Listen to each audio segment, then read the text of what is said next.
Hare Krishna, everyone, and welcome to this presentation on gods and demigods, trying to understand who is the Supreme based on the Vedic literatures, namely Bhagavad Gita, Srimad Bhagavatam, Brahma Samhita, and others.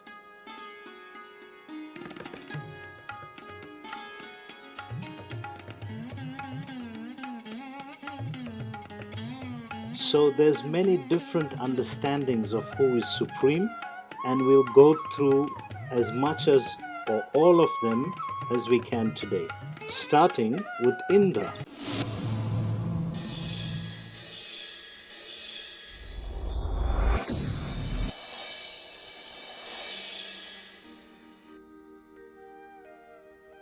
So, who is Indra?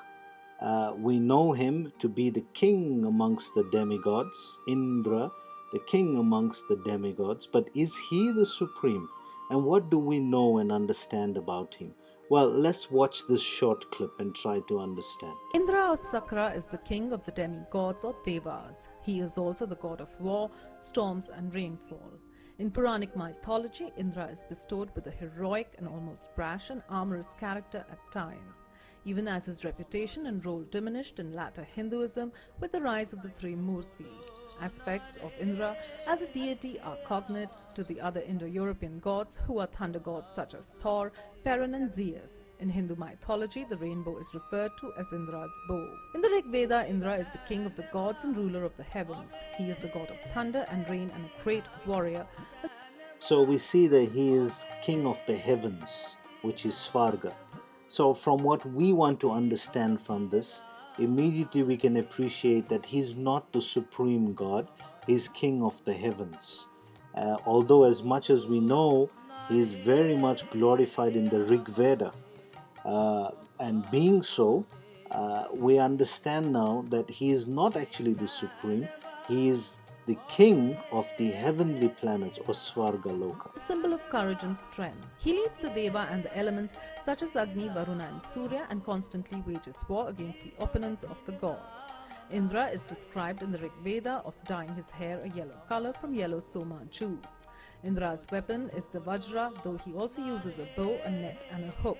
He rides a large four-tusked white elephant called Airavata. He lives in Svarga in the clouds. Deceased warriors go to his hall after death, where they live without sadness, pain or fear. They watch the Apsaras and the Gandharvas dance and play games. In Hindu myth, he is married to Indrani and is the father of Arjuna by Kunti. So we should appreciate that when they speak of Hindu mythology, this is how the Western mind or the Western idea classifies Vedic literature. They classify it, unfortunately, as Hindu mythology. So we have to use these terminologies in order to make these kind of people understand what we are trying to express. Although, in fact, it's not mythology, it's actually reality.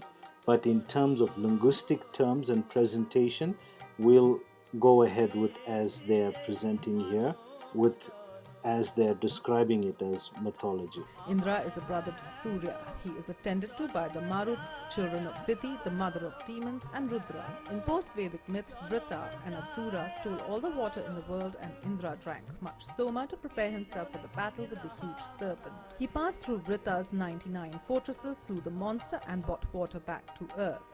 Indra tricked Ahilya, the wife of Gautama Maharishi, in the guise of the saint, into letting him make love to her. Gautama punished him with a curse.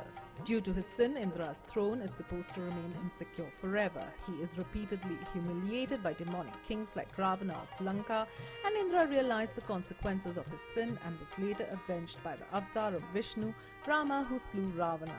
After Indra defeats Vrita, he is elevated to the rank of king of the gods. Indra orders the heavenly craftsman Vishwakarma to build him a grand palace. Full of pride, Indra continuously demands for more, which in turn tires Vishwakarma. He asks Brahma for help, and Brahma in turn appeals to Vishnu. Vishnu and Shiva in turn combine to teach Indra a lesson in humility. In the end, Indra learns how to pursue wisdom while still fulfilling his kingly duties. In Bali, the legend of Tirtha Empul temple origin is related to Indra. The sacred spring was created by Indra, whose soldiers were poisoned at one time by Maya Danava. Indra pierced the earth to create a fountain of immortality to revive them. It is one of the more famous temples in his name.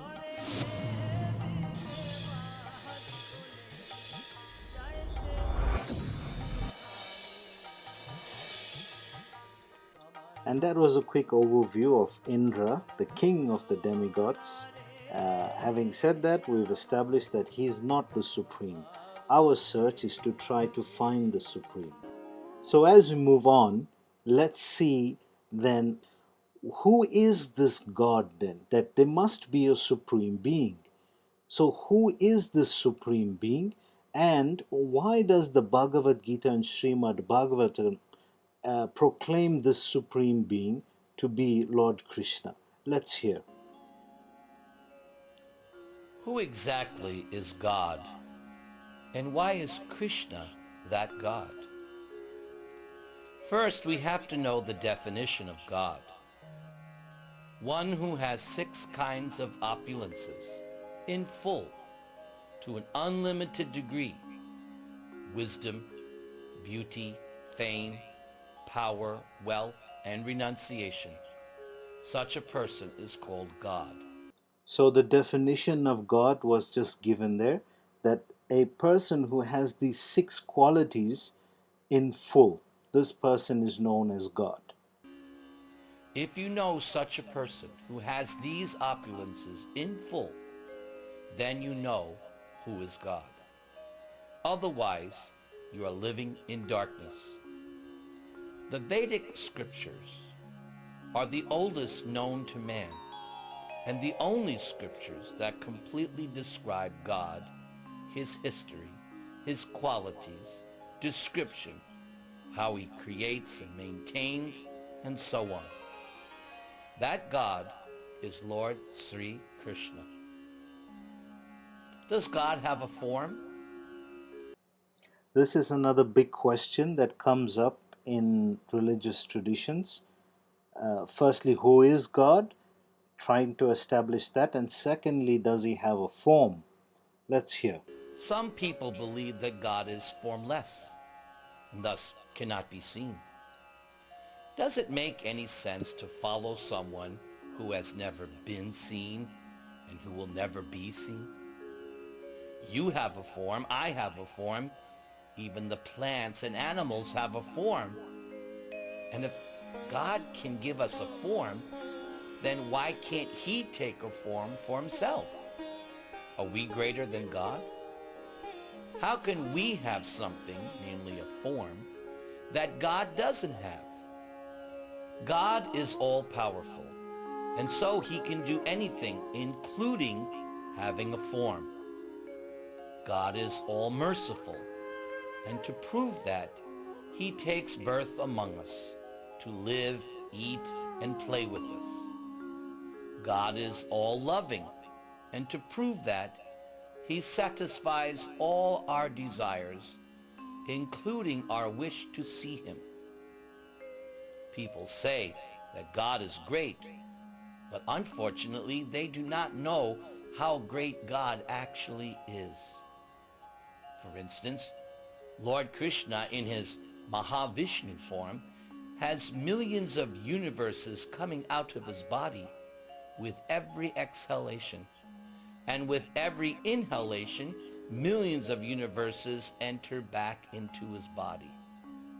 There are trillions of planets, all with living beings, and the highest planet in the material creation is called Satyaloka, where one single day is 8.64 billion Earth years, and the lifespan of the living beings on Satyaloka is trillions of years. The sun is situated in one place, but the sunshine is distributed everywhere throughout the universe. Similarly, Lord Krishna is situated in one place, but he is also present on each of the trillions of planets. He is present in the heart of every living being as the supersoul, and he is also present within the atom. This is how great God is. So what does God look like? This question can only be answered by the Vedic scriptures. Lord Krishna's original form is just like that of a human being. Even the Christian Bible states that man is made in the image and likeness of God. This means that God is a person with 2 hands, 2 legs, and so on.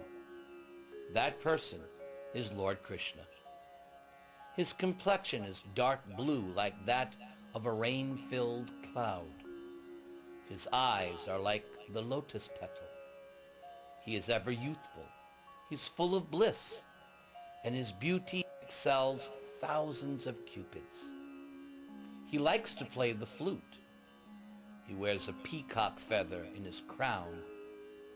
He wears the Kaustuba gem around his neck.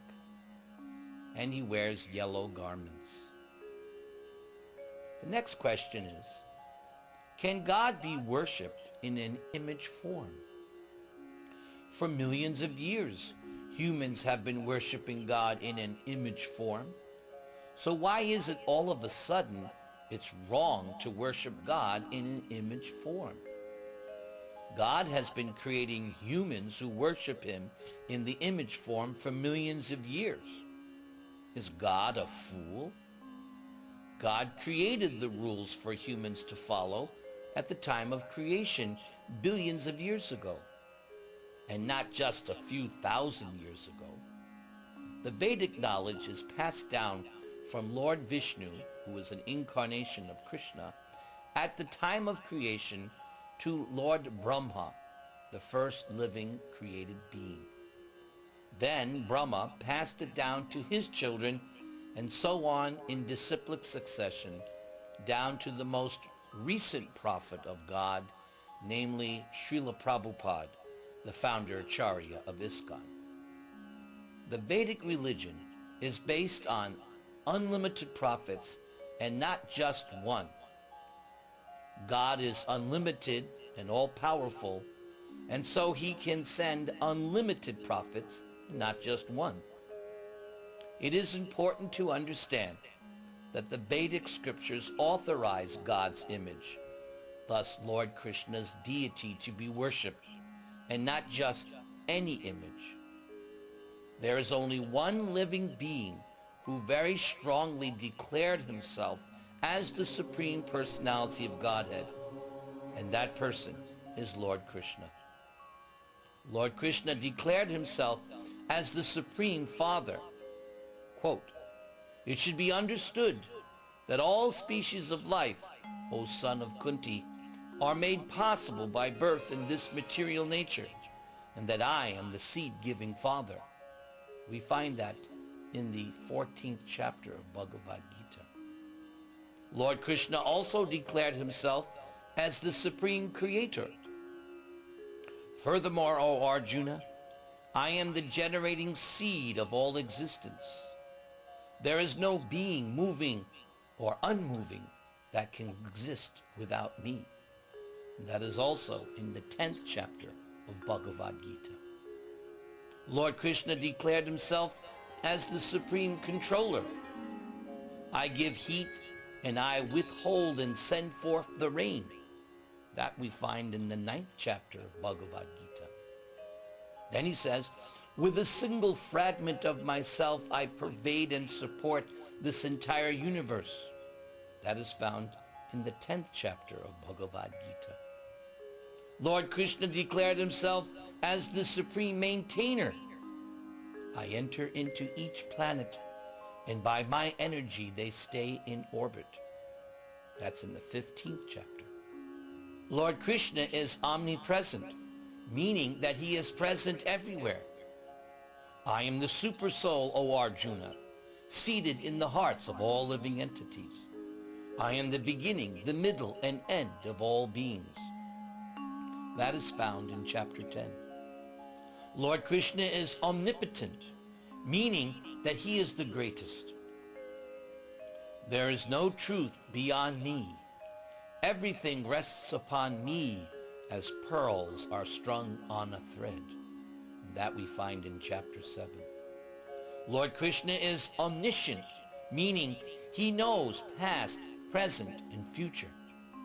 O Arjuna, I know everything that has happened in the past, all that is happening at present, and all things that are yet to come. I also know all living entities. And that is in the 7th chapter. Many, many births both you and I have passed. I can remember all of them, but you cannot. That was in chapter 4. Lord Krishna declared himself as the only God. Those who are devotees of other gods and who worship them with faith actually worship only me, O son of Kunti, but they do so in a wrong way. I am the only enjoyer and master of all sacrifices.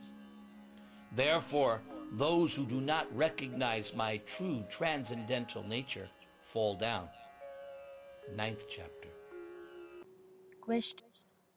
So, having established then who is God and who is, according to the Vedic scripture, why Krishna is expressed as the Supreme Lord, let's move on then to the next question. What are the differences between a demigod, human being, and the Supreme Lord Sri Krishna? So, what are the differences then? We've established, just as in an introductory way, how Krishna is the Supreme Lord and there are the demigods and human beings. So, what are their differences then? Let's see. Answer. Demigods and human beings both are servants of the Supreme Lord Sri Krishna. Only difference between demigods and humans is that they have some extra powers for some time. Like here in this world, president of a country has some special powers for some time. When demigods exhaust their pious credits, they again have to take birth on the earth planet. So, one can see there that the demigods that you're praying to today may in the future actually come down and take birth here on this planet as a human being again in order to make their way back to the spiritual world. So, it's a kind of a cycle going on here. So if we pray to them and honor them as the supreme entity, then it's incomplete knowledge. Krishna is the supreme enjoyer for all the time, and no one can take his position. He is that original person from whom everyone and everything comes. Now, let's hear from Srila Prabhupada directly on something about demigods.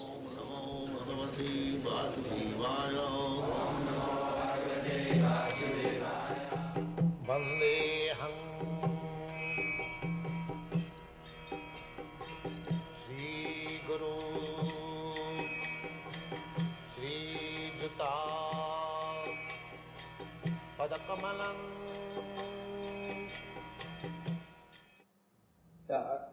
Let me understand this if I may. Are you saying that there are people on the moon?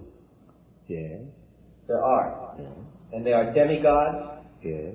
They are demigods. How do you know this? From our scripture, from Vedic literature. From what literature? Vedic literature. How do you spell it? Vedic. Oh, Vedic. I beg your pardon. Yes. You'll forgive me if I must ask. That's all right. That doesn't. I don't mean to affront you. Sometimes I do not follow your accent. I know, Yes, I that know. is difference of country. That doesn't. Yes. And from that literature, Vedic literature, Yes. it is stated in that there are people on the moon. Oh, yes. But they're demigods. The demigods means they are highly advanced than this human being. Therefore, they are also living entities like us. But their duration of life, their standard of life, their civilization, their spiritual knowledge so advanced that they are called demigods, almost God. They are so advanced. So you hear Prabhupada explaining there that demigods are a higher level of civilization, of entities, and they are almost God, demigod, they're almost God. So again, for our means and purposes, we're trying to establish the supreme and we can see that they are not God. According to what Srila Prabhupada has said here, they are almost God. Demigods means almost God. They have got all godly qualities, and they are controllers of the atmospheric affairs. Some of them are controlling rainy season, some of them controlling heat.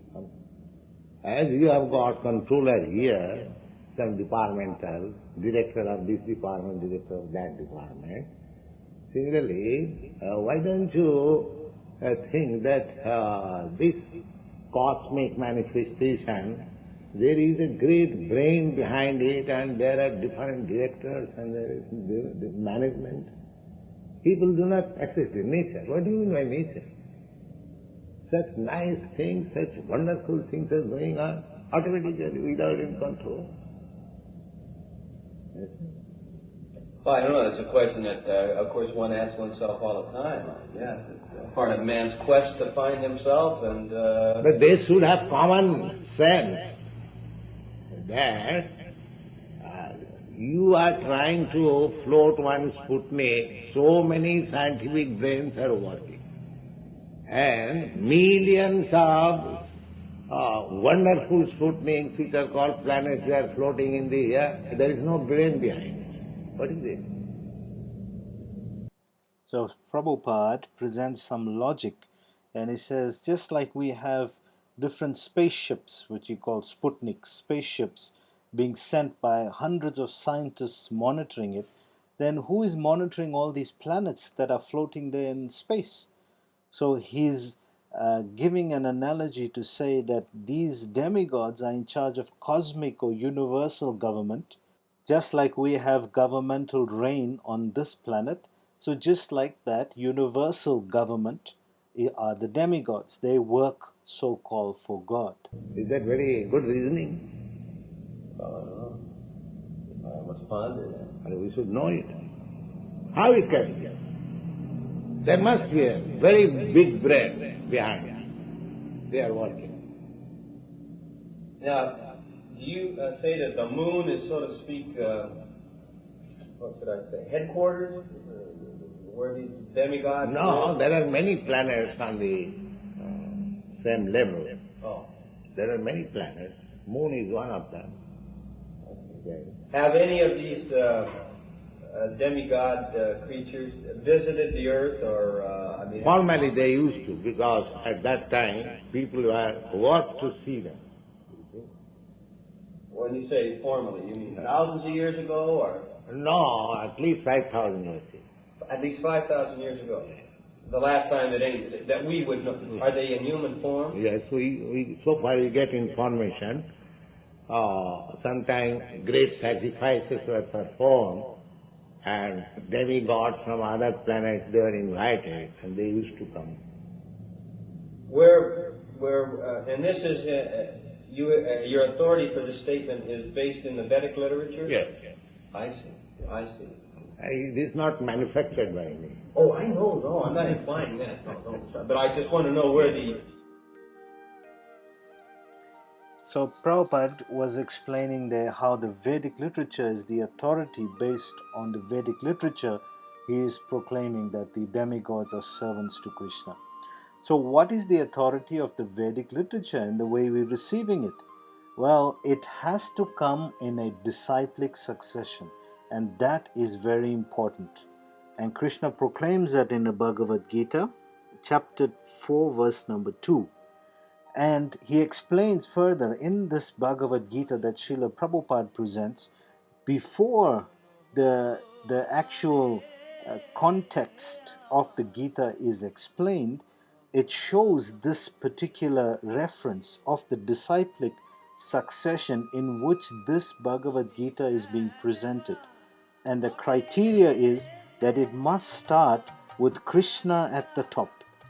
The first person must be on the top, God or Krishna, and as you come down the disciplic chain, all the way down, when it comes right down to the bottom, and there you see there the 32nd person is Bhaktivedanta Swami Srila Prabhupada. So it's very important that that disciplic chain is being followed, and that anybody who proclaims knowledge or understanding of God must also be able to prove or show a disciplic chain like the one we just did. Okay, let's move on to the next part of it. Now, you may have heard this saying, it's very popular amongst Hindu believers and traditions, that all paths lead to the same goal. Let's try to see some Vedic rationale behind this point. The worship of the demigods reaches Krishna, but the worshipper doesn't. There is a popular saying in Hindu circles, Akashat patitam toyam yatha gacchati sagaram sarvadevam namaskaram keshavam prati gacchati. It says that just as water that falls from the sky reaches the ocean, similarly, whichever god one worships, sarvadeva namaskaram keshavam prati gacchati. So, you've heard this saying many times that all rivers lead to the ocean. But the exact verse that these words come from is this verse that he's quoting there. And let's see when he explains it in context of the verse and see how different the meaning becomes. It goes to Keshava. And this saying is often used to support the idea that worship of all gods is the same. We can worship whichever god we want because ultimately all worship will reach Krishna. And the idea underlying it is that ultimately all gods are one. But does this verse actually support this notion? Because, not exactly, because the verse clearly points to Keshava's distinct position as contrasted with the other gods, because Keshava Krishna is mentioned as the ultimate object of worship. To him, all worship needs to go, just as the ocean is the ultimate destination of water. So, now to illustrate, clarify this point further, Vishwanath Chakravarti Thakur expands this analogy by inserting the worshipper as the source of water. Means, in the original analogy, the water falls from the sky and then it goes to the ocean. But Vishwanath Chakravarti Thakur modifies the analogy, says that suppose a worshipper offers water in a river, and then the river water flows through the river to the ocean. So now the water will go to the ocean, but the worshipper will not go to the ocean. Similarly, he explains that the worship that is offered to the demigods, that will go to Krishna, but the worshippers themselves won't go to Krishna. Why is that? Because the demigod worshippers' hearts are not devoted to Krishna. They are devoted to the demigods. And Gita explains in the 8th chapter 6th verse that we attain ultimately after our death whatever we are most attached to. Yam yam va pismaran bhavam tijatyante kalevaram tam tam evaiti kaunteya sada tad bhava bhavita. This was the general principle that whatever we are most attached to, that we will attain after death. And this general principle is explained specifically with respect to the object of worship in the Gita in 9.25, where the Gita says that Yanti deva vrita devan pitran yanti pitravataha bhutani yanti bhuteja yanti madhyajinopi mam. So yanti deva vrita devan. So those who worship the devatas go to the devatas. And like that, those who worship different objects go to different objects. And Krishna says that those who worship me come to me. So ultimately, Krishna is saying that there's different pathways. It's not that all the rivers go to the ocean. Those who worship the demigods get a temporary result and go to the demigods. Those who worship the Bhutas, they go to the Bhutas. And those who worship me, Krishna says, comes to me. So there's 4 different pathways there. So it's not that all is one and that all people go to the same destination. Further, if you heard carefully, that verse was describing how Keshava is the ultimate one. Although all these different demigods are there, but Keshava is the ultimate one. Keshava is Krishna. So, why this difference between the destinations of demigod worshippers and Krishna worshippers? The previous verse 9.24 states the reason that the demigod worshippers don't know Krishna's supreme position. Ahami sarvayagyanam bhokta cha prabhurev cha natumam abhijananti tatve te. Says that I am the ultimate object of worship. Sarvayagyanam bhokta. But those who do not understand it, tatve te. Chavantite fall down. And after that, now we can understand this with another example. To understand Krishna's supreme position, the universe is managed by a cabinet of ministers in which Krishna is the head. So Krishna is the ultimate king. Now, there are some souls who are not yet spiritually evolved enough to worship Krishna. So Krishna doesn't reject them, he accommodates them by providing other objects of worship intermediately. That is the Devatas. That means to elevate the souls, Krishna says, if you can't worship me, then you worship the demigods and make some limited spiritual advancement by that. So it is Krishna who gives the demigods the power to fulfill the benedictions, to provide the benedictions to their worshippers. And now, when the citizens offer some taxes to the ministers, the taxes go to the king. Similarly, when the demigod worshippers worship the demigods, that worship ultimately goes to Krishna. But the citizens may not know about the king only because they are interacting only with the ministers. Similarly, the demigod worshippers don't know about Krishna and they know only the demigods. That's why their devotion remains restricted to the demigods, and that's why they attain the demigods. They don't attain Krishna. However, if the demigod worshippers are ready to let Gita wisdom enlighten them, then they too can attain, they expand their devotion to Krishna and thereby attain life's eternal and supreme destination. Thank you. Hare Krishna. So that was quite a bit of philosophy and deep understanding from the Vedic literature. Let's lighten it up a bit with some stories and some little video clips that I've collected, giving you an understanding of how gullible sometimes people can get, especially if they're misdirected and they don't have proper spiritual knowledge to back up their worship. Then people can literally worship anything. And this is why we get criticized a lot, especially in the Hindu tradition, that, oh, you people just worship anything and everything, stones, cats, dogs, anything. And I can understand why people get amused sometimes at how gullible people can become. And here's some quick little video clips explaining this point. A baby girl in India has become an attraction after locals say she was born with a trunk, making her the reincarnation of a Hindu god.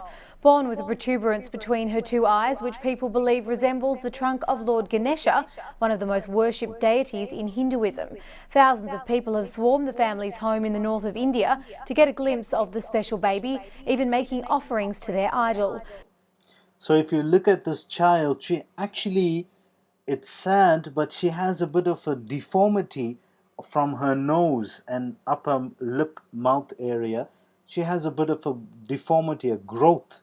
And people are misunderstanding this for her, thinking that she's Lord Ganesha.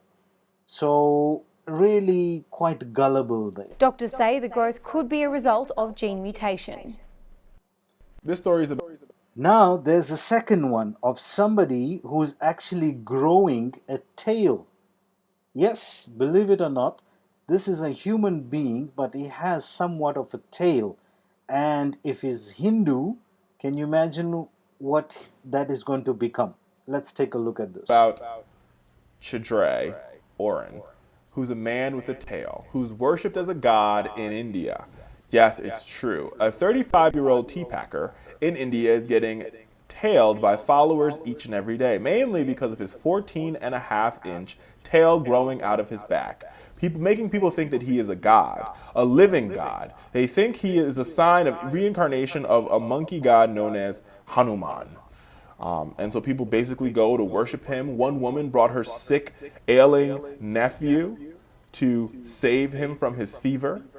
But, to many of the locals and some of the, medical officers there, they say, no, he's not a god. He just has a strain of spina bifida, which is a disease that sort of messes with your spinal cord. And thus, because of that disease, he's growing a tail out of his back.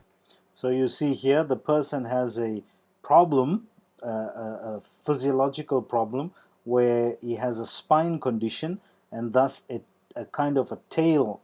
His spinal column is continuing to grow, and thus people conclude must be an incarnation of Hanuman. And there you have a fellowship, a lady bringing her nephew there for blessings and things like that. So it's quite gullible. We don't want to limit God to such capriciousness or whimsical belief. But the people believe he's a god. Medicine says he has spina bifida. When a jury comes out, we'll never know really if he's a reincarnated god or he indeed is just a diseased man. But he does climb trees and behaves like a monkey and is strictly a vegetarian. But, to some that means he's a god. Like I said, to medicine, he just has spina bifida. Well, some parents... Now, this is taking it to the highest degree of gullibility. What about a president of a country being worshipped as God? I mean, really, let's take a look at this. Parents of elementary school students in Burlington, New Jersey are outraged to see video of their children singing a Christian spiritual song where the name of Jesus was substituted with President Obama's. So here, President Obama, again, we got great respect for the man as a president, but to take it to the level where somebody is worshiping him and respecting him as God, changing gospel religious texts with his name, changing Christ's name with his name, I think that's taking it a bit far. Let's take a look at this. I mean, in a way, Obama's standing above the country, above the world. He's sort of God.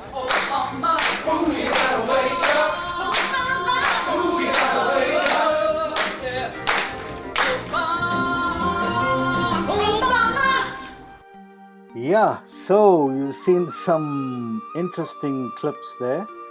Now what I would like to do is take it one step further.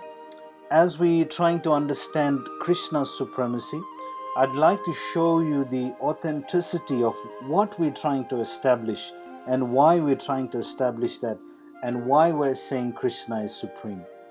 Amongst the famous demigods that you know, how many would we know? Let me just ask you an arbitrary question. How many would you know? Maybe 10, maybe 20 demigods? 33 crore is described. There's a whole plethora of demigods being described. Now one may say, well, if we just worshipping the ones we know and neglecting the others, then we just worship those that help us and give us money, help us and give us good health, help us and give us rain. What about the other ones that are helping us and we disrespecting or disregarding them? Isn't that an offense? Can you imagine you serving somebody their whole lives through, keeping the heartbeat going, keeping the eyes blinking, keeping the nails growing, keeping the hair growing, doing all these things for that person, and the person completely rejects you and neglects you? Would you feel happy about that? So the problem with worshipping demigods is that we may worship some, but we neglecting or disregarding or disrespecting a whole lot more of those who are actually also helping us. And that can be very offensive. But if we worship the root, and Krishna is described as that, Aham Adi Devanam, I am the original Devata, the original God. So if you worship the root, then the whole tree, all the branches and the leaves are nourished. So this is how it's described in the Vedic literature. Now, in traditional terms, there's 5 main demigods that are worshipped. So amongst those 5 main demigods that are worshipped, let's see then from the Vedic tradition, using references, who do they worship as the supreme? Because we so-called worship them as supreme, thinking that they are God. But in Vedic terms, who do they worship as the supreme? So as you see the whole hierarchy of demigods here, you have Krishna right on the top, based on the Vedic tradition of Srimad Bhagavatam and Bhagavad Gita, and below that all the different demigods that serve and help Krishna in the universal order. So then, if we focus and see, why do people actually worship the demigods? What does the Vedic literature say about this? Why does a person worship a demigod? Well, Krishna explains this clearly in Bhagavad Gita, why a person would worship a demigod. Let's try to see.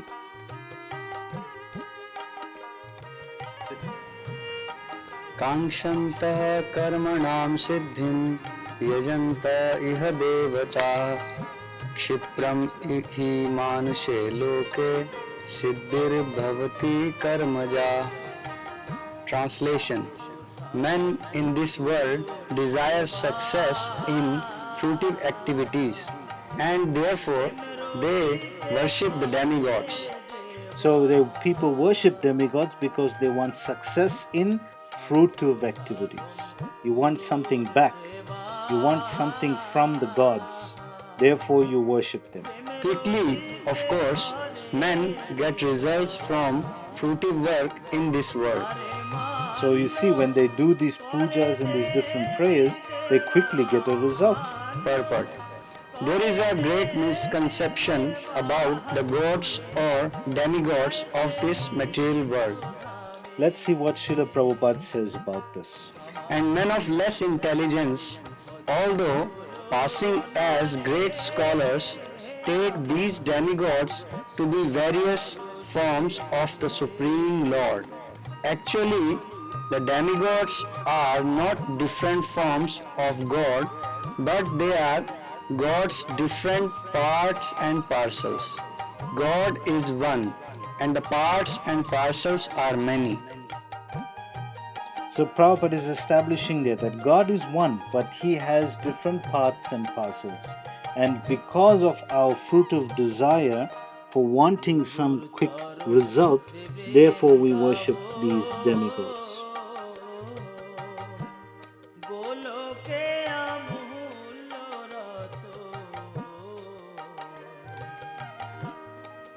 कामैस्तैस्तैर्हृतज्ञाना प्रपद्यन्ते अन्यदेवता तं तं नियममास्थाय प्रकृत्या नियता स्वया. So let's see what Krishna says about what's his opinion about those people who worship the demigods. Translation: Those whose intelligence has been stolen by material desires surrender unto demigods and follow the particular rules and regulations of worship according to their own natures. So according to your nature. So if you in the mode of tamagun, a mode of ignorance, then you would worship by killing, slaughtering, that kind of worship. And if you're worshipping for some quick fruitive result, then it's more of passion, then you would worship in that way. Do a quick vrat, do a quick fast, and then wanting some quick result in that way.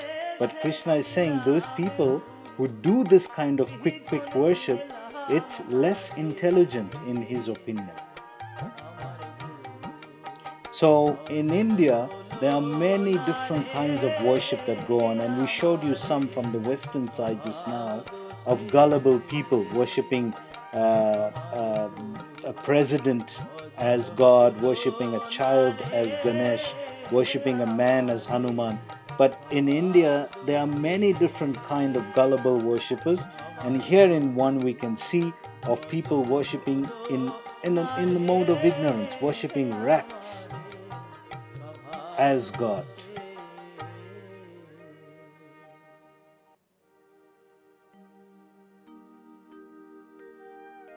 Here you can see this gentleman who's put a plate of food out for rats to eat, and that he's worshipping as God. Now, there you may recognize some of these demigods on this picture, but the top right there, you see it's actually a human being. So people all over the world, especially in India, also worship yogis and babas as God. Now, it's a great misfortune to conclude that a demigod is God, but to take an ordinary man and think that that person, just because he has some mystic power, to conclude that he is God, then that would be a misfortune. Here again, it is not, this presentation is not an attack on any particular person. It is, we are in a learning process where we're trying to gather and trying to understand by the process of studying and using references from the Vedic scripture and trying to see what is then, what do they say is the authoritative analysis of who is God. So here again we see a man there being worshipped as God, and in India it's not new. Here again I want to stress it's not any attack on one particular person. We're trying to learn.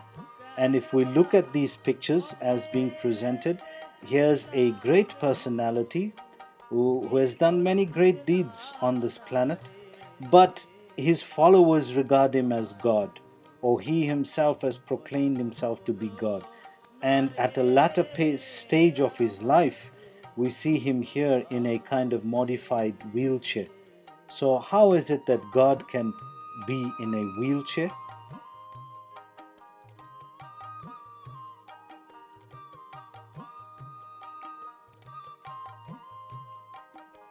And then coming to the Vedic understanding of the different gods. Now, we've heard of the creator, Brahma, Vishnu, and Mahesh, this trilogy. So, let's start with Brahma. Could Brahma be the supreme god as based on the Vedic literature? Let's see what it says. And if he is not, then who is he worshipping? So we see in the Vedic literature that Brahma himself in the Bhagavatam, Srimad Bhagavatam, was born out of the navel of Lord Vishnu, out of the lotus flower coming out of the navel of Vishnu. So immediately he is not the original person, he is born. So immediately we can understand he is not the supreme being. He is a secondary creator, but he is not the supreme being. And if he is not the supreme being, then who is he worshipping? Well, let's see. यस्यैकनिश्वसितकालमथावलम्ब्य जीवन्ति लोमविलजा जगदण्डनाथ विष्णुर्महान् स इह यस्य कलाविशेषो गोविन्दमादिपुरुषं तमहं भजामि. Translation: Brahma and other lords of the mundane worlds, appearing from the pores of hair of Mahavishnu, remain alive as long as the duration of one exhalation of the letter Mahavishnu. I adore the primeval Lord Govinda, of whose subjective personality Mahavishnu is the portion of portion. So we see there that he can't be the supreme and that he is praying to Govinda, as we read there in Brahma Samhita. Okay, let's move on to the next Devata.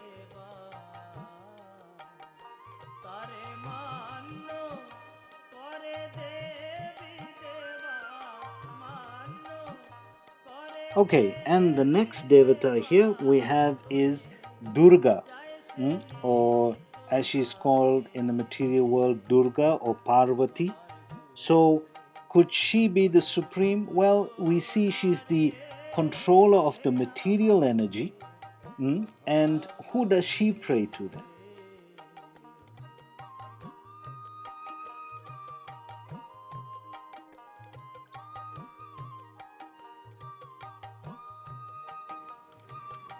सृष्टि स्थिति प्रलय साधन शक्तिरेका छायेव यस्य भुवनानि बिभर्ति दुर्गा इच्छानुरूपमपि यस्य च चेष्टते सा गोविन्दमादिपुरुषं तमहं भजामि.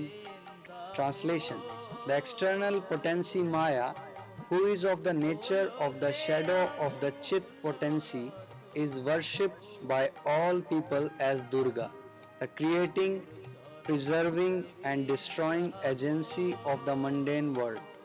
I adore the primeval Lord Govinda, in accordance with whose will Durga conducts herself. So she conducts herself under Krishna or Govinda's will. So automatically she is serving. So we have established two deities so far, Brahma and Durga, who are both servitors to Krishna. मयाध्यक्षेण प्रकृति सूयते सचराचरं हेतुनानेन कौन्तेय जगत् विपरिवर्तते. And here from Bhagavad Gita, let's see what Krishna says about the material energy and under his control. Translation: This material nature, which is one of my energies, is working under my direction. O son of Kunti, producing all moving and non-moving beings. Under its rule, this manifestation is created and annihilated again and again. So we see there, we just heard that it is Krishna's energy. She is Krishna's energy working under his control. Okay, so let's move on to the next deity.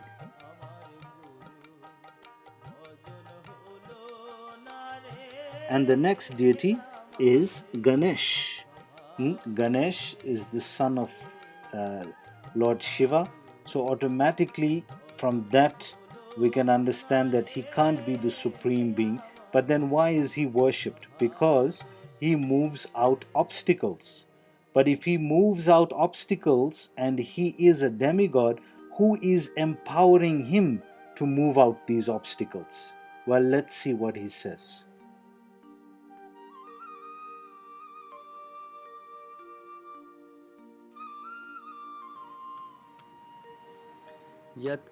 यत्पादपल्लवयुगं विनिधाय Kumbh द्वन्द्वे प्रणामसमये स गणाधिराजा विघ्नान् विहन्तुमलमस्य जगत्त्रयस्य गोविन्दमादिपुरुषं तमहं भजामि.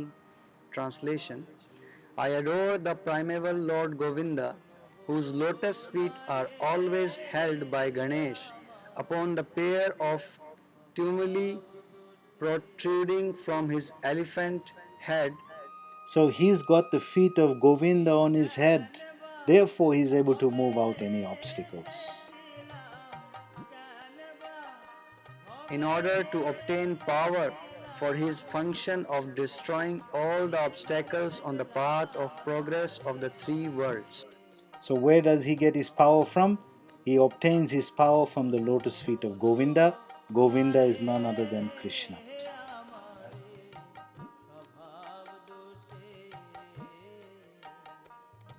So he obtains his power from the lotus feet of Govinda.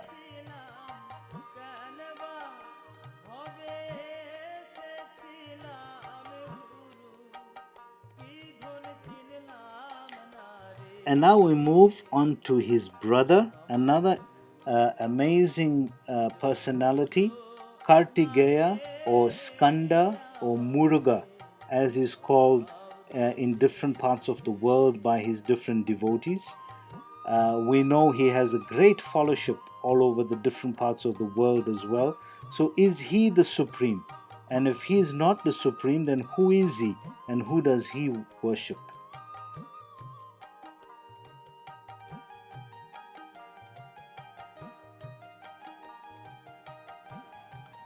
ओदशां च मुख्यं मां विद्धि पार्थ बृहस्पतिं सेनानीनाम् अहं स्कन्धः सरसामस्मि सागरः. So this we're reading from the Bhagavad Gita, what Krishna says about Skanda or Kartigeya. Translation: O priests, Of priests, O Arjun, know me to be the chief Brihaspati. Of generals, I am Kartikeya, and of bodies of water, I am the ocean. Purport. Skanda or Kartikeya, the son of Parvati and Lord Shiva, is the chief of all military commanders. So he is the chief of the military commanders of the demigods. Of all the military commanders, he's the head chief commander. So he's not the supreme. And Krishna is comparing himself there as in his opulences of who he is, that he is compared to as Skanda. All right, let's move on to the next. So here we see further pictures of Kartigeya. Now, we know people who also say God is formless. He doesn't have any form. And they worship God in that formless feature as the Om or as the formless God. So, even if you do that, is the formless feature of God the supreme? Well, let's see what Krishna has to say or what the Vedic literatures say about that.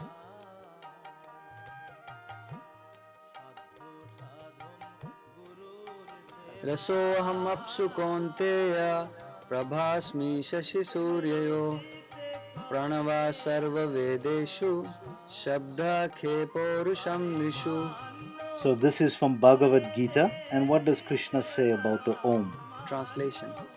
O son of Kunti, I am the taste of water, the light of the sun and the moon, the syllable Om in the Vedic mantras.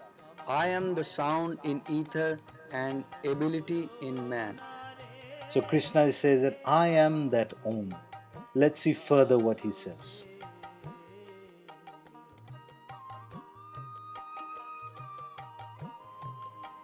यस्य Prabha प्रभवतो जगदण्डकोटि कोटिष्वशेषवसुधादिविभूतिभिन्नं तद्ब्रह्म निष्कलमनन्तमशेषभूतं गोविन्दमादिपुरुषं तमहं भजामि.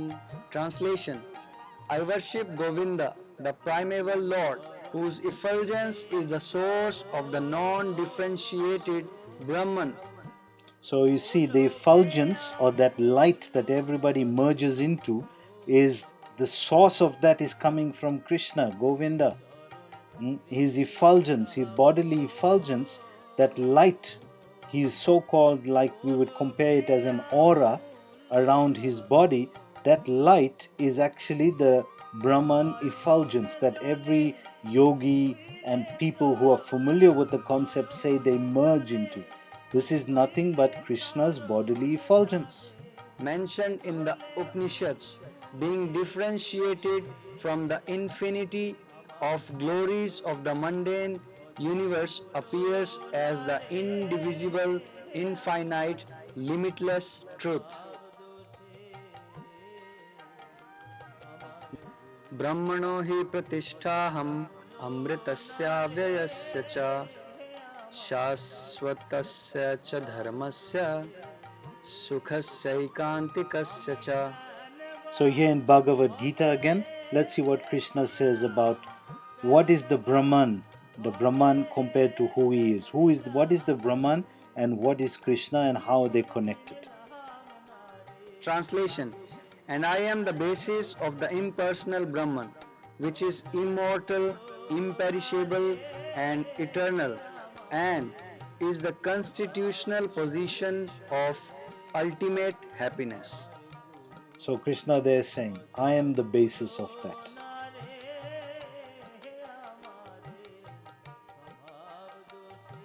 So again, the Om or the impersonal Brahman, the basis of that is Krishna.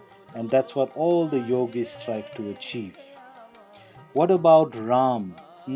So in the Vedic scripture, it's described that Ram and Krishna are avatars of Vishnu. But actually, Krishna is avatari, the source of all avatars.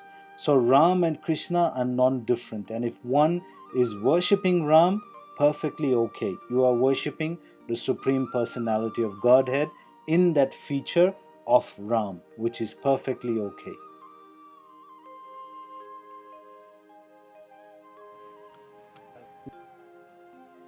रामादिमूर्तिषु कलानियमेन तिष्ठन् नानावतारमकरोद्भुवनेषु किन्तु कृष्णः स्वयं समभवत् परमापमान्यो गोविन्दमादिपुरुषं तमहं भजामि. And here we see this verse showing that even Ram comes as an avatar of Krishna, being the supreme. Krishna is the supreme, and Ram is an avatar of him. Translation: I worship Govinda, the primeval Lord, who manifested himself personally as Krishna, and the different avatars in the world in the forms of Ram, Nrsimha, Vaman, etc., as his subjective portions.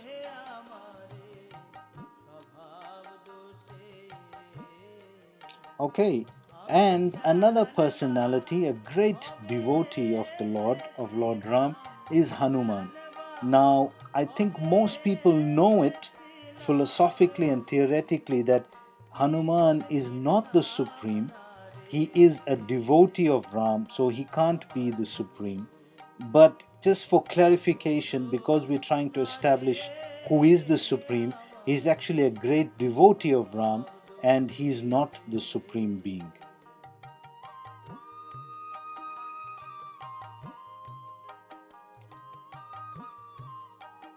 And we see that with him constantly chanting different names, constantly meditating and chanting the names of Ram. Okay, let's move on to the next one.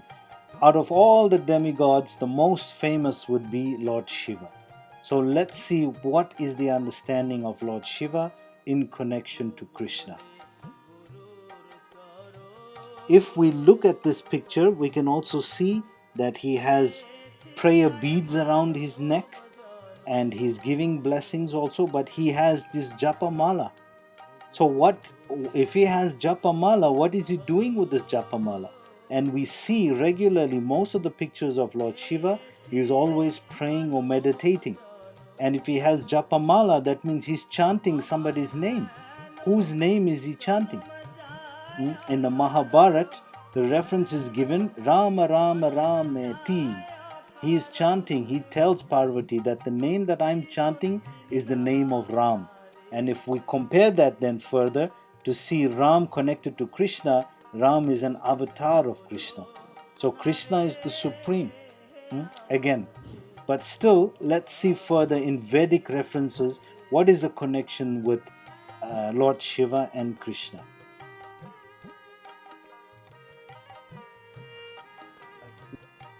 क्षीरं यथा दधिविकारविशेषयोगात् सञ्जायते न हि तथा पृथगस्ति हेतो यः शम्भुतामपि तथा समुपैति कार्यात् गोविन्दमादिपुरुषं तमहं भजामि.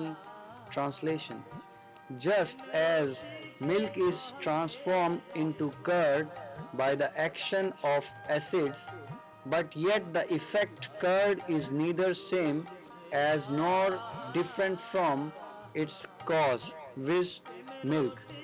So I adore the primeval Lord Govinda, of whom the state of Shambhu is a transformation for the performance of the work of destruction. So it's described then that Krishna is like the milk and Shambhu or Lord Shiva is like the yogurt. So yogurt and milk is actually in essence milk, but it's a different substance. It performs and acts differently. And one comes from the other. You cannot get yogurt if you haven't got any milk. You first have to get milk, then you can only get yogurt. So again, Krishna being the supreme. Let's see another verse that explains this point. ध्येयं सदा परिभवघ्नम् अभीष्टदोहं तीर्थास्पदं शिवविरिञ्चिनुतं शरण्यं भृत्यार्तिहं प्रणतपालभवाब्धिपोतं वन्दे महापुरुषते चरणारविन्दम्. So this verse is from the Srimad Bhagavatam, and let's see what it explains. Translation: My dear Lord, you are the Mahapurush, the Supreme Personality of Godhead, and I worship your lotus feet, which are the only eternal object of meditation. Those feet destroy the embarrassing conditions of material life and freely award the greatest desire of the soul, the attainment of pure love of Godhead. My dear Lord, your lotus feet are the shelter of all holy places and of all saintly authorities in the line of devotional service, and are honored by powerful demigods like Lord Shiva and Lord Brahma. So Krishna's feet here being explained as being honored by powerful demigods like Lord Shiva and Lord Brahma. My Lord, you are so kind that you willingly protect all those who simply bow down to you with respect, and thus you mercifully relieve all the distress of your servants. In conclusion, my Lord, your lotus feet are actually the suitable boat for crossing over the ocean of birth and death, and therefore even Lord Brahma and Lord Shiva seek shelter at your lotus feet.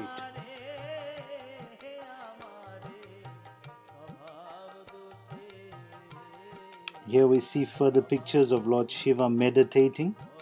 And if he's sitting, this is a meditation posture. If he's sitting and he's meditating, a classical meditation posture, this one, then who is he meditating on? There must be somebody higher to him.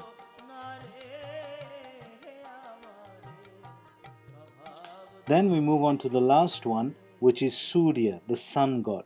And what's his connection to Krishna, and how do we understand him in connection to the Supreme Being? Shri Bhagavan Vacha Imam Vivasvate Yogam Proktvanaham Avyayam Vivasvan Manave Praha Manurikshvakave Abravit. So this we get from Bhagavad Gita, where Krishna is speaking, and what does he say? He says he instructed this first knowledge of Bhagavad Gita was spoken to Vivaswan. So Vivaswan was the first student of Bhagavad Gita. Translation: the personality of Godhead, Lord Sri Krishna, said, I instructed this imperishable science of yoga to the sun god, Vivaswan, and Vivaswan instructed it to Manu, the father of mankind, and Manu in turn instructed it to Ikshvaku. So we see that as it's been passed on, that Vivaswan or the sun god was the first person to receive this knowledge of Bhagavad Gita. So automatically he becomes a disciple to Krishna. And here's some more pictures.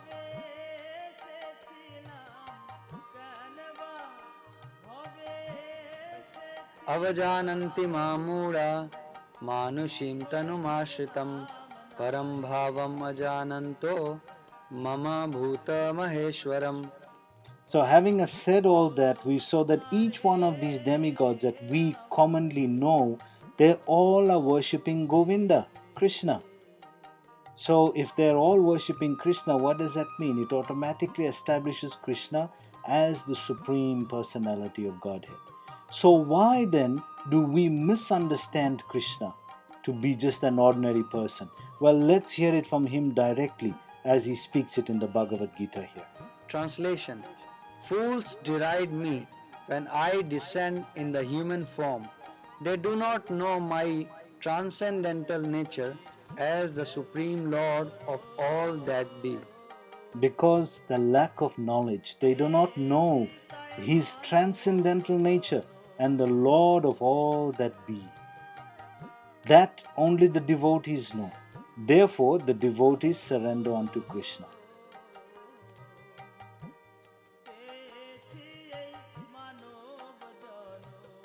And therefore, if you see this particular picture, behind Krishna are all the demigods, all the devatas, the universal form, or the 11th chapter of Bhagavad Gita, where Krishna is showing Arjuna that everything is emanating from me. Aham sarvasya prabhavo, I am the source of everything. And all this, all the demigods and everything, that's animate and inanimate, all are coming from me. And here you see it clearer. All the demigods are coming from Krishna directly. Again, the hierarchy of Krishna at the top and all the demigods below him. And even Vishnu, this particular picture shows how that usually people pray to understand Krishna as an avatar of Vishnu. But you see here, all these Vishnu forms are coming from the cowherd boy Krishna. This is the Brahma Vimohan Leela, where all these forms of Narayan or Vishnu are all coming from Krishna. So why then? Why then do people not surrender? We established that point. And then who does surrender to Krishna? Who are these people who do that? And what is their nature? Because they must be very special. Let's hear about that from Krishna's own words. Sataya Shraddhaya Yuktas Tasya Labhate Cha Tatah Kaman Mayaiva Vihitan Hitan. Translation: endowed with such a faith, he endeavors to worship a particular demigod and obtains his desires. But in actuality, these benefits are bestowed by me alone. So Krishna is clearly saying here that although you are worshipping that demigod, I am bestowing that benediction. I am allowing it to happen. It's being sanctioned by me. Read this verse. Krishna is clearly saying that whichever demigod you're praying to, it's me who is allowing it to occur. Isn't that compassion? Isn't that mercy? And yet we don't even know who Krishna is. So who are the devotees then who do surrender to him, and what is Krishna's opinion of these people who do surrender?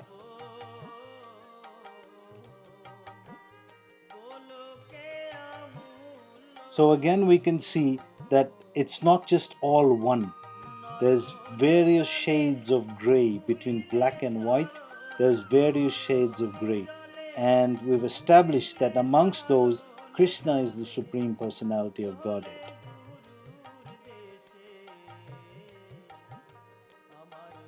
So we've reached the last part of the presentation now. And for the last part, this is a documentary by one of our leaders in ISKCON, His Holiness Tamal Krishna Goswami, as he presented the Vedic perspective of Krishna as the Supreme. Let's watch this documentary as it unfolds, showing the various worship and different kinds of worship that is familiar to people and establishing Krishna as the Supreme. You kindly tell us what is your idea of who is supreme and what is your reason. And then we will try to understand from the Shastra what the actual facts are. So I can ask a few people. Somebody can volunteer. Yes? Well, from the pictures I can see, I think it's Lord Jesus. So what would be your reason for selecting Lord Jesus? Well, he's the Son of God. He's the Son of God.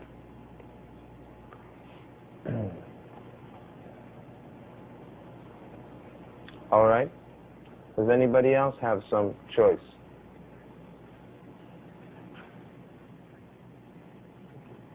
Who else? Wait, yes, sir. You can. This gentleman in the checkered shirt. You could give us your opinion, please. Take the microphone. What is your name, sir? Amrit Lal. Amrit Lal. You're a resident of the Suva area? Yes. Are you a businessman Yes. here? What is your business? Duty-free and gift items. Very good. So, Amrit Lal, could you give us an idea? If you had to select the Supreme God, who would you select from this altar? Well, I think there are two main sects, say those who believe in Shiva and those who believe in Vishnu. Yes, we have both of their pictures. These two, Shiva, those who pray Shiva, and those who pray Vishnu have Vaishnava. Now, I think who? there's two ways. Now, who? Now you have to say which is your preference. Well, I prefer both. Very good. That's what we want to know tonight. Thank you very much, Amrit Lal. What is your good name, sir? Raman Lal. Raman Lal. Same name. Are you related? No, not related. Raman Lal. Are you also a resident of Suba? Yes. Are you a businessman here? Businessman. What is your business? Custom house agent. Oh, very important position. So, Raman Lal, could you give us an idea? If you were asked, who is the supreme God? Lord Krishna is the supreme God. Lord Krishna. Could you give some reason? Reason according to Gita and Bhagavad, he is the supreme God. So you would base your reason on the philosophy presented in Bhagavad Gita and Srimad Bhagavatam? Bhagavad Gita, yes. Thank you very much. This gentleman sitting in front of you, what is your good name? Jagdish. Jagadish. That is a very good name. Lord of the universe. Jagadish means Lord of the universe. We usually, if we give someone the name Jagadish, we say Jagadish Das. But anyway, Jagadish, if you had to, are you a resident here, Suba area? Yes, sir. Very good. Are you a businessman here? Yeah. What is your business? Well, a little bit of wholesale. Wholesale? Yeah. Different items? That's right, yeah. Supermarket? No. What type of materials are you wholesaling? Oh, just different items? General item, yeah. General items.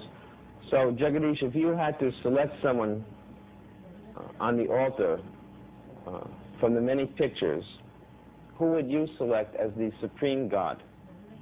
Well, I think Lord Shiva. Lord Shiva. Could you give your reasons why you would select Lord Shiva?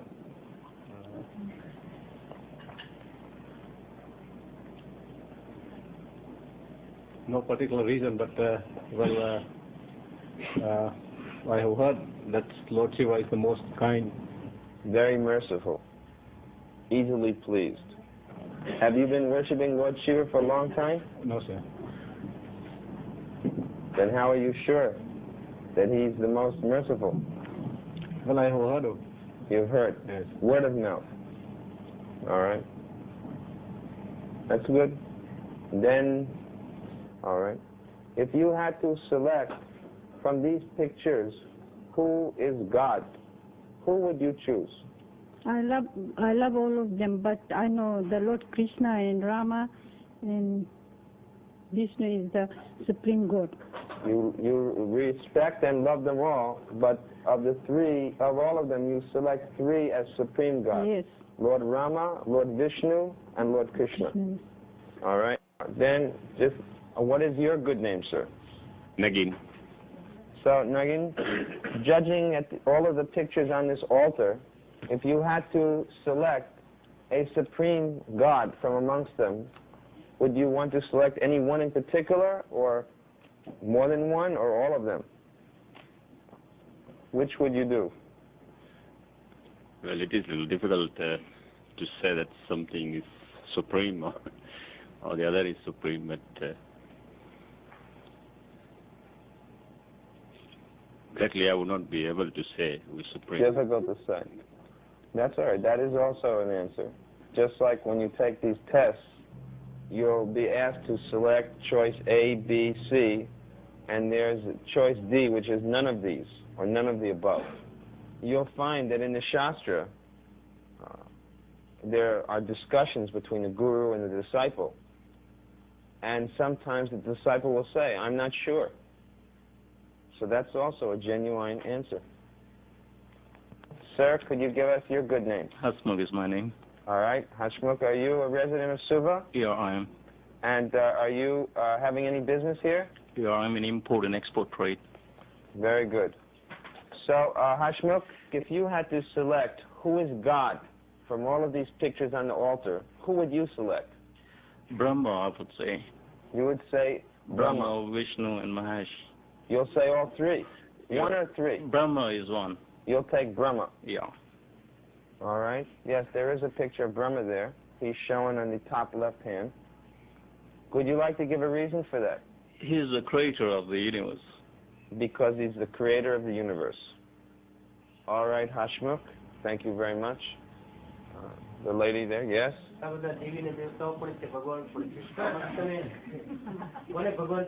એમાં બધાને ભગવાન માને. All of them. સાવ એક સમાન. Everybody. All are one. All right, thank you very much. You can pass the microphone over. This young lady. What is your good name? My name is Kumudem Gohil. All right. Are you from Suva? Yes. So, now of all of these pictures here, who is the supreme God? Who is God? I would select Lord Krishna as the supreme. Could you give your reason why, please?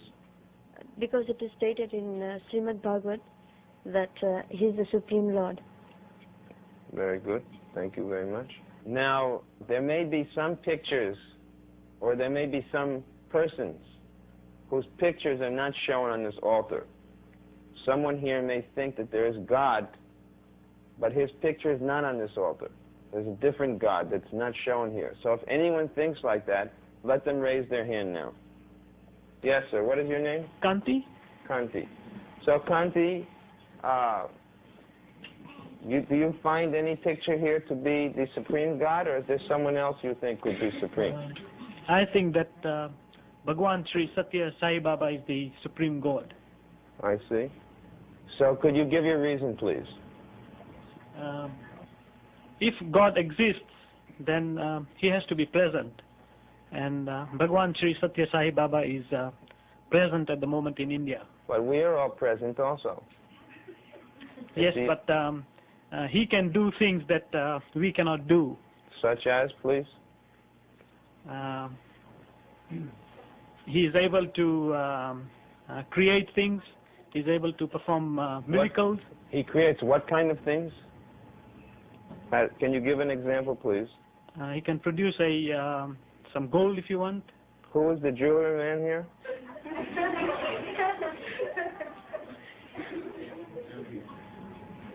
You have a jewelry shop? Do you have any gold in your shop? So, is he God? No, he is not God, but he only works on gold, but Sai Baba can produce gold. But the result is the same. Both of them have gold, correct? Yes, but if I went to Mr. Jogia and if I asked him for an ounce of gold, he won't give it to me. But if you went to Sai Baba, he would give you an ounce of gold. So this makes him God? Makes him God.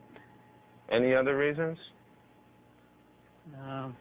If you have got any problems, like any disease or anything like that, then if you go to him, if you have faith in him, then he can cure your disease. But hospitals are also doing that. Yes, but he can cure diseases which our doctors cannot. Such as, please? Cancer. Has he cured the disease called death?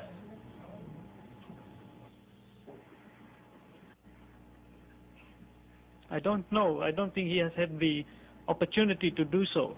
What do you mean he hasn't had the opportunity? People are dying all the time. Why doesn't he stop people from dying? If he says he's God, he can do that. So some of his devotees are dying? I think so. But none of them have requested that you make me alive again. If somebody did that, then he might be able to make him alive. I see. Does he say he is God? I think he says he's God. All right, thank you. Is there anybody else who thinks that some other person besides those here are God? Who would you select? There are many people in Fiji who believe that Guru Maharaj is God because he can produce light. Light or life? Light, L-I-G-H-T. But the electricity board is also doing that. But, yeah. So why aren't they God? Well, this is what many people in Fiji believe. Does he produce as much light as the sun? Perhaps not. And in the city where he lives, does it ever get nighttime? Oh yeah. But he can produce light even in the night, so they believe. I see. All right, thank you very much. Tonight we have taken a survey poll to try to understand who is the Supreme. And we have many pictures before us, and we have to try to understand then who is the Supreme. So I shall try to shed some light in this regard. He definitely gets liberation beyond this material world, and there is a planet where Lord Ramchandra is, in the spiritual world, and one may go there. But still, we should understand from the technical point of view of analyzing, Krishna is Swayam Bhagavan, and Ram is one of his expansions. But anyone who worships can worship Lord Ram perfectly all right. You're worshiping the Supreme Lord. Vishnu, Ram, Narayan, these are Supreme Lord, Supreme Personality of Godhead, Vishnu Tattva. And then, of course, next we find Radha Krishna, who actually I think the greatest number of people answered that Krishna was God. So Krishna says, Mata Partanam Nanyat, Kinchirasti Dhananjaya, Mai Sarvamidam Protram, Sutre Managanaiva. He says, there's no truth equal to me, and there's nothing superior to me. Everything is resting on me as pearls are strung on a thread. Now, who can say that? Who else can make that claim? All of these other demigods don't say that. They're worshipping Govinda. But Govinda is enjoined because he's the supreme bhakta. And in fact, Krishna says that I am the supreme enjoyer. In Bhagavad Gita, it says anyone who makes an offering to other gods offers without proper understanding, because these offerings are meant for my enjoyment actually. Therefore you'll find, Kamaistaisterdatagana, Prapadyante anya devata. Anyone who worships a demigod, his doing this out of material desire. This is a statement of Gita. His intelligence is stolen by material desire. Then, Antivatu palantesham tadbhavati alpamedasham deva devo yajo yanti mad bhakti yanti mamapi. Anyone who worships a demigod, he gets temporary and limited results. One who worships the demigod goes to the planet of the demigods. But one who worships me comes to my supreme abode. Krishna is known as the Adidevam. He's the origin of all the demigods. Param Brahma, Param Dhamma, Pavitram Paramam Bhavam, Purusham Shashvatam Divyam, Adidevam Ajam Vibhum. This is Arjuna's statement about Krishna. Aham sarvasya prabhavo, mata sarvam pravartate, iti vatvavadante mam buddhavava samanvita. Krishna says, I am the source of everything. From me the entire creation flows. The wise who know this worship me with all their heart. There are so many unlimited statements. Vedescha sarvera aham eva vedyo, vedanta krit veda videva chaham. By all the Vedas, Krishna is to be known as the goal of the Vedas. No other personality, and even no other incarnation of God, has ever exhibited the amazing pastimes which Krishna demonstrated when he came on this planet 5,000 years ago. Even from his birth, it was extraordinary. All the demigods gathered to pray for Krishna's appearance. Krishna was first born as four-armed Narayan, complete with crown and jewels and a full head of hair. At his birth, his father, Vasudeva, carried him across the raging river of the Jamuna.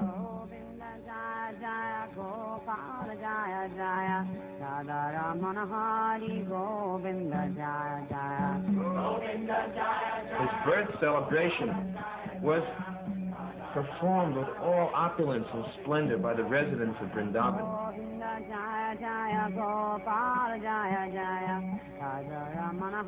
Krishna is known as Makanchor, or one who steals butter. Sometimes he would feed it to the monkeys. And sometimes his mother, Yasoda, would become very angry and begin to chase him for stealing butter. One time she bound him by a mortar, and then Krishna pulled down the twin Yamalarjun trees. When he was only a little baby, Krishna killed a big demoness, Putana, who came to poison him. The whirlwind demon Trinavarta was also killed by Lord Krishna.